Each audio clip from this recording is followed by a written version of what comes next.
Tree trimming companies are scrambling to keep up with all of this. And as John Ramos reports, the demand for tree inspections has spiked as well, due mainly to one tragic incident. These storms have added a whole new category of first responders, tree cutters, and they're in high demand all across the Bay Area. These days, when Tree Masters shows up at a house, it feels like the cavalry has arrived. Let's take a look up top. Owner Tad Jacobs deploys his troops like they're going into battle. Let's have you and Mario go over it together. I'll get the chipper up the driveway. On this day, he's in Tiburon, where a pair of 40-foot cypress trees snapped off during the high winds, just missing the house below.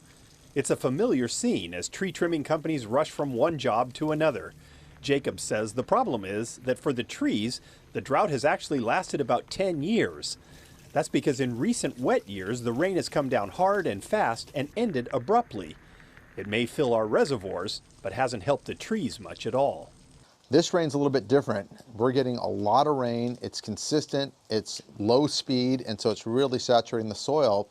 The trees have got a compromised root system from 10 years of drought, and we're seeing a lot of uprootings and failures. That has a lot of people looking at the large trees next to their homes in a different light. And Jacobs says demand for arborist inspections is up as well. But what really got the phones ringing was the tragic death of a 2-year-old child in Sonoma County when a massive tree fell on a mobile home. Yes, people are more concerned about their trees, and it's unfortunate it took an event like that for them to be more aware of them. But yes, we are getting a lot of people concerned about what happened. Jacobs says homeowners should look for cracks in the trunks of trees or in the earth nearby or water welling up near the base. He says the upper branches can also show signs of weakness, but they may not be obvious to the untrained eye. That's why he seriously recommends an arborist inspection. It's just like going and seeing a doctor. If someone walks into the room, they look healthy, but the doctor might identify an issue more quickly with their experience.